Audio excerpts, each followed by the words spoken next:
রানী এখন রাজ্যের সমস্যাগুলো অদ্ভুতভাবে সমাধান করে। কেউ অসুস্থ হলে সে বলে তার ভয়টা সরাও, রোগ সেরে যাবে। কেউ অন্যায় করলে সে বলে তার ছায়া দেখো, ছায়া কখনো মিথ্যে বলে না। মানুষ ভয় পেতে শুরু করে, কারণ রানীর কথা কখনো সত্যি হয়, কখনো অদ্ভুতভাবে উল্টো। রাতের এই প্রাসাদের বারান্দা সে, রানীর ছায়া কখনো কখনো তার সঙ্গে মেলে না। একদিন এক দাসী দেখে রানী বারান্দায় দাঁড়িয়ে, কিন্তু ছায়াটা তার পেছনে নয়, তার সামনে, যেন ছায়াটাই রানীকে দেখছে। আমি সিদ্ধান্ত নিয়েছি, একটা সিদ্ধান্ত রাজ্যের জন্য, আরেকটা সিদ্ধান্ত অনন্যার পুরনো ব্যথা থেকে। যে পরিবার একসময় অনন্যাকে অপমান করেছিল, রানী তাদের হঠাৎ রাজসভা থেকে সরিয়ে দেয়। যে জায়গায় অনন্যা একসময় হাসত রানী, সেখানে রানী সে উৎসব ঘোষণা করে। যে জায়গায় অনন্যা কেঁদেছিল, রানী সেখানে কেউ যেতে দেয় না। মানুষ বুঝতে পারে রাজ্য এখন শাসিত হচ্ছে দুইজনের স্মৃতি দিয়ে।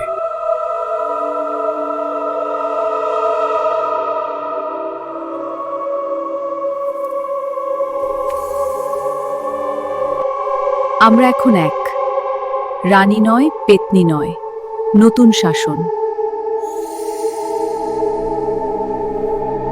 প্রাসাদের বাইরে বাতাস থেমে যায়, মশালগুলো কেঁপে ওঠে, আর রাজ্য বুঝতে পারে তাদের শাসক আর মানুষ নয়, আত্মাও নয়, দুই জগতের মিলিত এক অদ্ভুত শক্তি। মানুষের ভয় তাদের সত্য, ফলে রাজ্যে নতুন আইন হয়। কিঞ্চে যে যা হাক্কাত সবচেয়ে ভয় পায়, তার মুখোমুখি তাকে দাঁড়াতে হবে। কেউ অন্ধকারকে ভয় পায়, কেউ একাকিত্বকে ভয় পায়। তাকে এক সপ্তাহ কাতরকা সঙ্গে পোতে পাওয়া হয় না। মানুষ ভাবে এটা শাস্তি নয়, এটা পরীক্ষা। কিন্তু পরীক্ষার শেষে মানুষ বদলে যায়। সবাই একটু নীরব, সবাই একটু সতর্ক, সবাই একটু ভাঙা। চুরি কমে যায়, হত্যা প্রায় বন্ধ, মানুষ একে অপরকে সাহায্য করে। কিন্তু এই শান্তি স্বাভাবিক নয়, এটা ভয়ের শান্তি।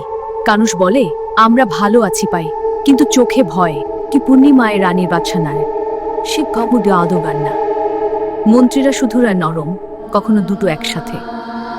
কেউ জানে সে হত্যার সম্বন্ধে। শিশুরা বলে রানী তাদের স্বপ্নে আসে, তাদের ভয় দেখায় না, বরং শেখায়। ছায়াকে ভয় পেও না, ছায়া তোমার সত্য বলে। শিশুরা বড় হতে হতে অদ্ভুতভাবে শান্ত হয়ে যায়। তাদের চোখে থাকে এক ধরনের গভীরতা, যা সাধারণ মানুষেরা। মানুষ বলে নতুন প্রজন্ম রানীর মতো। পাশের রাজ্যগুলো বলে চন্দ্রপুরে নাকি মানুষের ছায়া বদলে গেছে। কেউ বলে রানীর ছায়া নাকি তার সঙ্গে মেলে না। রানী নাকি রাতে দুই জায়গায় দেখা যায়। রানী নাকি রাতে দুই জায়গায় দেখা যায়। চন্দ্রপুরে এখন মানুষ নয়, সত্তারা শাসন করে। একদিন রাজ্যের সব মশাল নিজে থেকেই জ্বলে ওঠে। রানী বারান্দায় দাঁড়িয়ে, তার চোখে শান্তি, কিন্তু সেই শান্তি মানুষের নয়। ভয়কে আমি শাসন করি না, ভয়ই আমাকে শাসন করে, এবং এখন ভয়ই তোমাদের রক্ষা করবে।